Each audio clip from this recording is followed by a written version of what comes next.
Job chapter 41, New King James Version. Can you draw out Leviathan with a hook, or snare his tongue with a line which you lower? Can you put a reed through his nose, or pierce his jaw with a hook? Will he make many supplications to you? Will he speak softly to you? Will he make a covenant with you? Will you take him as a servant forever? Will you play with him as with a bird? Or will you leash him for your maidens? Will your companions make a banquet of him? Will they apportion him among the merchants? Can you fill his skin with harpoons, or his head with fishing spears? Lay your hand on him, remember the battle, never do it again.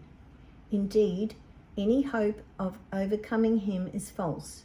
Shall one not be overwhelmed at the sight of him?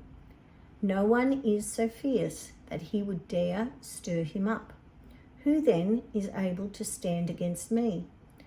Who has preceded me that I should pay him? Everything under heaven is mine. I will not conceal his limbs, his mighty power, or his graceful proportions. Who can remove his outer coat? Who can approach him with a double bridle? Who can open the doors of his face with his terrible teeth all around? His rows of scales are his pride, shut up tight as with a seal. One is so near another that no air can come between them. They are joined one to another.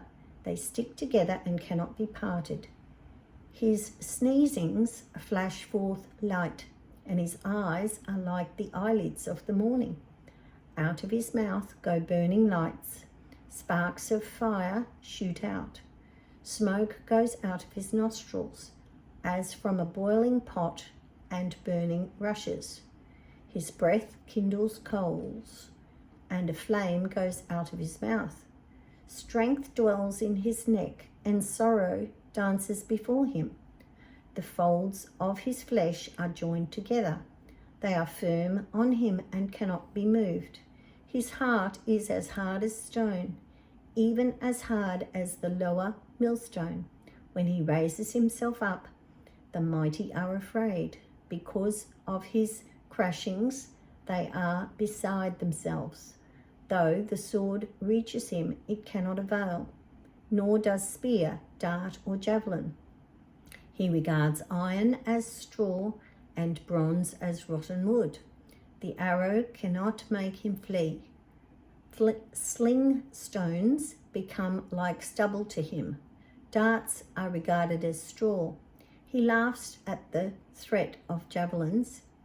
His undersides are like sharp potsherds. He spreads pointed marks in the mire. He makes the deep boil like a pot. He makes the sea like a pot of ointment. He leaves a shining wake behind him. One would think the deep had white hair. On earth there is nothing like him, which is made without fear. He beholds every high thing.